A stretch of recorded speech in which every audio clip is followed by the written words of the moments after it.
historical. I don't think any country has given a social justice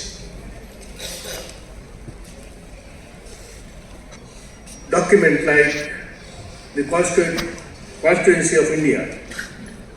Constitution of India, which is yet to be realized. The spirit of it is yet to be realized. Shivashankar, I have seen him at very close quarters, and talked to him. He was always a restless person, the most dynamic person. Even the photo which is put out here in this book, you can find that restlessness. He wanted that social justice, which is somewhere missing in the governance of this nation, will have to be restored back. He has realized the true fact that the social, economic, political and spiritual stability of this country cannot be restored unless the social justice is rendered to those persons for whom the Constitution is meant. Justice Gopal Gowda has already come out saying, narrating some of the quotes from Shivashankar, which came up as a contempt case, and Shivashankar has really realized the real spirit of the Constitution of India. We can remember Shivashankar for the cause for which he always fought, without fear or favor. I am now writing a book called World Civilization, which includes Indian civilization, where I found in the history and the civilization of this country, when a backward class emperor like Nanda dynasty, Mahananda, they ruled more than 250 years, ruled India, not a part of India. He ruled India. The conceptualization of India was done by him. Of course, a lot of stories are written by so many authors to defame him. But how can, if he is so bad, how can he rule this? How can the dynasty of Nanda rule for 300 years before Christ? He was succeeded again by Chandragupta Maurya, and the Mauryan dynasty ruled more than 250 years again. That is again, Chandragupta was a Dasi Putra. He was not from very big family. That means that in total 500 years, with Indian picture has come out. It is only these two backward class emperors who created India, gave the social, economic, spiritual stability to this country. We are not learning lessons from them. Saptarshis are from backward classes are doing that. All Ramayana was written, all Mahabharata was written by backward classes, most backward class people. We forget, we now fail to understand what backward classes. We fail to gauge the data and the statistics, because we know if they are known, all programs will be targeted so that they will come back again powerful. We don't want that. There's a conspiracy against all these concepts.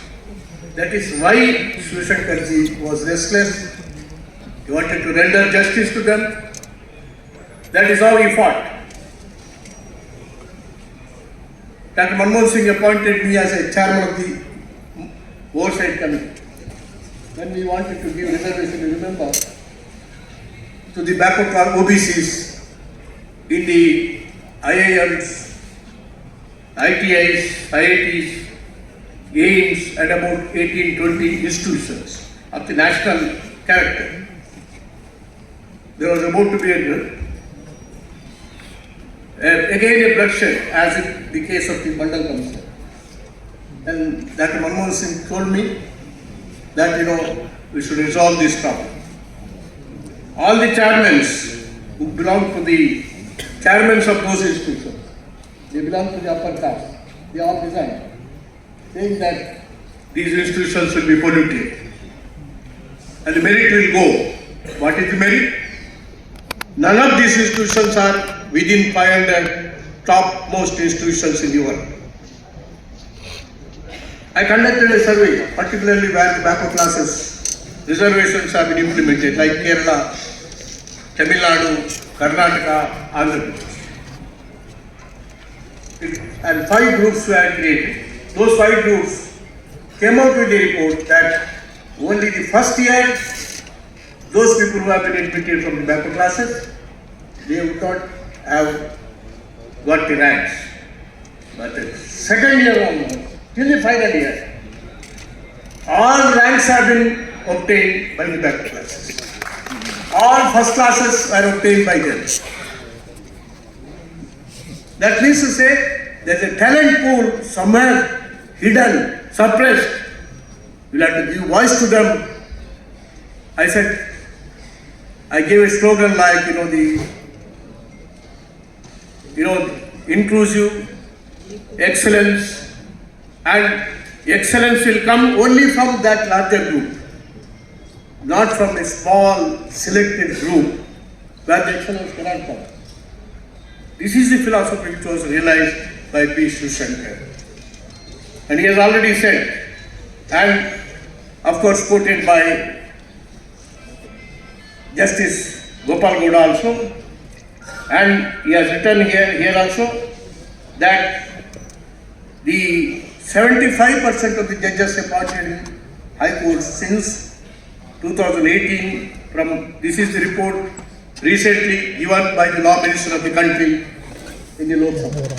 They said in a latest 75% of the judges appointed in High Court since 2018 from upper caste. Law Minister informed, present Home Minister. Law Minister informed on Friday that over 75% of judges appointed to High Courts since 2018 were from upper caste. Those from other backward classes made up less than 12%. As late as 2018 to 2022, the statement was made in 2022. This is what bothered P. Shivshankar. During his time also, picking up one judge in a high court is very difficult. I used to search for it as a law minister of the country. And making one judge for the Supreme Court, either from the backward classes or the scheduled caste or scheduled tribe, was very difficult. This is how, he has already quoted that, why he was not selected, why thrice, 4 times, and ultimately he was made only additional judge. That is because if you are selected in the first instance, Shivshankar would have ended as a Chief Justice of a High Court or a Chief Justice of the country, Apex Court. That is how the talent is dried up. That cannot join the mainstream of the judiciary. I think it is high time that when we are releasing the book written by P. Shivshankar, I think before it explodes, I think the decision makers wake up and realize the letter and spirit of the Constitution of India. Then only the stability will come. Till that time, in a report, UNHR, the world report, they came out and say out of 146 countries in the happiness index, our country stands 136. they're less than 10. With all the rishis and with all the Vedas, with all the Mahabharata, Ramayana, philosophers, with all the lakhs and lakhs of temples, people are not happy. We are most unhappy people in the world. How do you make them happy? Not keeping them hiding. Talent cannot be hidden. That talent will explode someday. It can explode the very edifice of the Constitution of India. This is what Shiv Shankarji was worried about. This is what he wanted to, whatever the improvement reforms you want to have, I wanted to bring as a law minister, Judicial Accountability Act. It was cut down. I wanted to bring the collegium, change the new collegium system, that was cut down by the Supreme Court.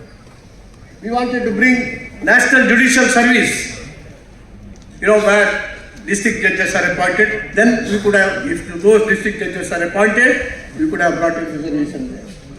That was again prevented.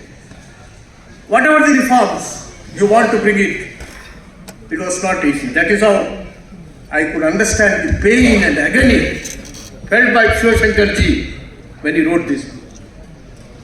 With a restless soul, still vibrating in the air, where he wanted justice to be done. But it could not be done.